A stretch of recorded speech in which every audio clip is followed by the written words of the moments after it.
চুল কাটার পরে মানুষের সৌন্দর্য অনেক গুণ বাড়ি যায়। হ্যালো বন্ধুরা, আমি কামরান আছি আপনার লগে, আর আপনারা এখন দেখরা সিলেটি ব্লগ।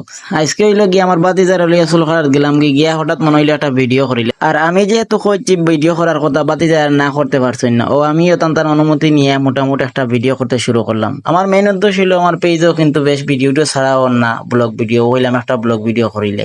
তো আপনারা দেখা খুব সুন্দর করে বাড়িটা চুল কাটে, আসলে আমার বাতিজারে দেখতে যেমন লাগে কিন্তু just looking like a wow. তো আমার বকবকর দিকে আপনারা লক্ষ্য না করি, আপনারা কিন্তু ভিডিওর দিকে ভালো করে চাও। ভিডিও দেখার পর কিন্তু বাতিজারে দেখতে অসাধারণ লাগে, আর আপনারা সত্যি করে কইয়া যাইবা বাতিজারে চুল কাটার পরে আর চুল কাটার আগে কেমন লাগছে। অবশ্য সত্যি কথা কইতে গেলে যে কোনো মানুষের চুল কাটার আগে যতটা লাগে চুল কাটার পরে কিন্তু এর কি বেশি গুণ সুন্দর লাগে।